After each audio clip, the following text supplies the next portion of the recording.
नाजरीन, तारीख गवाह है कि तशद्दुद और ताकत के ज़रिए जो डिक्टेटर्स इक़्तिदार में आते हैं उन्हें बिस्तर पर पुरसकून मौत कम ही नसीब होती है। यहाँ तक कि तबई मौत मरने वाले डिक्टेटर्स जैसा कि स्टालिन और माओ भी दमे मर्ग तन्हा और शदीद खौफ का शिकार थे। तशद्दुद और ताकत के ज़रिए इक़्तिदार में आने वाले डिक्टेटर्स अपने इक़्तिदार को कायम रखने के लिए मज़ीद तशद्दुद का रास्ता इख्तियार करते हुए हज़ारों बल्कि लाखों बेगुनाहों की जान ले लेते हैं। इक़्तिदार छिनने के खौफ में मुब्तला ये हुक्मरान इंतहाई बदएतमादी का शिकार रहते हैं और इसी वजह से ये अपने दोस्तों और करीबी साथियों यहाँ तक कि बाज़ औक़ात अपने अहले खाना की जान लेने से भी दरेग नहीं करते।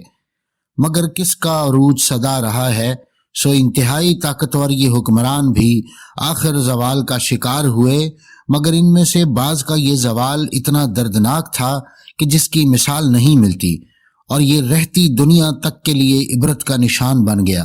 तजस्सुस टीवी अपने नाजरीन के लिए इस सीरीज में ऐसे ही डिक्टेटर्स की जिंदगी के आखिरी लम्हात की दर्दनाक तफसीलात पेश कर रहा है। अगर आप मुख्तलिफ साइंसी, तारीखी और इल्मी मौज़ूआत पर सोचते हैं और मज़ीद जानने का तजस्सुस रखते हैं तो सब्सक्राइब कीजिए हमारा चैनल और बेल आइकन दबाइए ताकि इन मौज़ूआत पर तैयार की गई हमारी वीडियोस आपको फौरी मिल सके।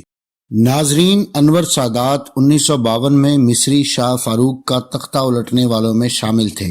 शाह फारूक का तख्ता उलटने वाले इस गिरोह की सरबराही जमाल अब्दुल नासिर कर रहे थे।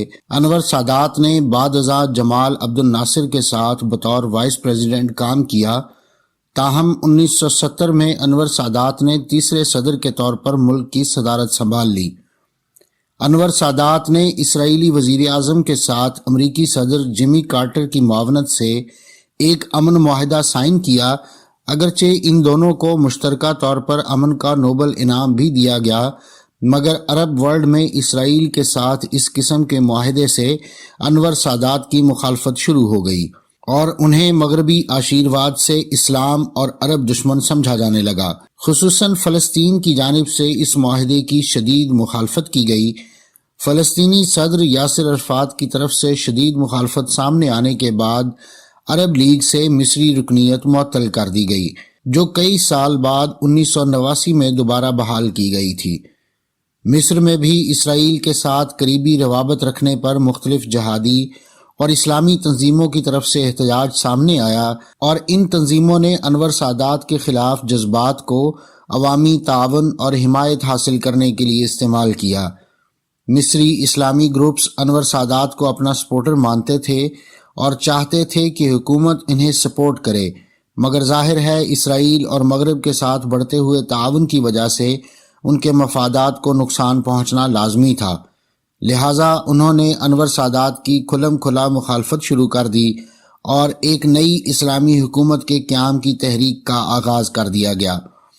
मजहबी आलम उमर अब्दुल रहमान ने अनवर सादात के कत्ल को जायज़ करार देने का फतवा भी जारी किया।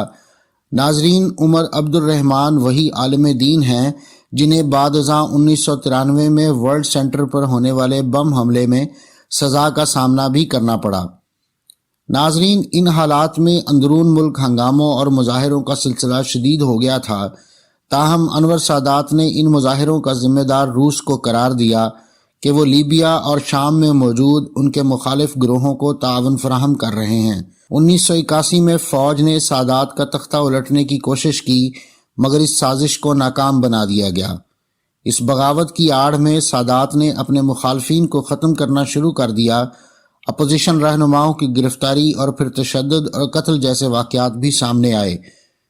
अनवर सादात को मुखालफिन की बड़ी तादाद की वजह से फूल प्रूफ सिक्योरिटी मुहैया की जाती थी, मगर 6 अक्टूबर 1981 के दिन जब सादात एक मिलिट्री परेड के मेहमान खुसूसी थे, आसमान पर से मिराज तैयारे उन्हें सलामी देते हुए गुजर रहे थे, जब मिलिट्री परेड में शामिल एक ट्रक से लेफ्टिनेंट खालिद अपने साथियों के हमरा उतरे जिन्होंने हाथ में मशीन गन्स पकड़ी हुई थीं और सलामी चबूतरे की तरफ बढ़े जहां अनवर सादात मौजूद थे। सदर ने यह महसूस किया कि ये परेड का हिस्सा है और इसी गलत फहमी की बिना पर वो इन फौजियों के मुतवक्के सलूट का जवाब देने के लिए खड़े हुए, मगर लेफ्टिनेंट खालिद ने अपने हेलमेट में छुपाए गए 3 दस्ती बम انور سادات کی طرف اچھال دیے، جن میں سے صرف ایک پھٹا۔ اس دوران ٹرک سے اترنے والے خالد کے دیگر ساتھی AK-47 سے اندھا دھند فائرنگ کرتے رہے، یہاں تک کہ ان کے پاس تمام اسلحہ ختم ہو گیا، جس کے بعد انہوں نے بھاگنے کی کوشش کی، مگر سیکیورٹی فورسز کی کارروائی میں ایک حملہ آور مارا گیا، جبکہ اس کے دیگر 3 ساتھیوں کو زخمی حالت میں گرفتار کر لیا گیا۔ یہ حملہ قریب 2 منٹ جاری رہا اور صدر کے قریب موجود افراد نے انہیں بچانے کے لیے ان کے ارد گرد کرسیاں کھڑی کر دیں، مگر انہیں شدید زخم آئے اور ان کے ساتھ ساتھ فوج کے دیگر سینئر افسران اور کیوبن سفیر بھی شدید زخمی ہوئے۔ زخمی ہونے والوں میں حسنی مبارک بھی شامل تھے، جو بعد ازاں ملک کے صدر بھی بنے اور قریب 30 سال تک اس عہدے پر فائز رہے۔ انور سادات کو شدید زخمی حالت میں اسپتال منتقل کیا گیا، مگر ان کی زندگی نہ بچائی جا سکی۔ انور سادات کو قاہرہ میں دفن کیا گیا ہے اور قبر پر ان کے نام کے آگے امن اور جنگ کا ہیرو درج کیا گیا ہے۔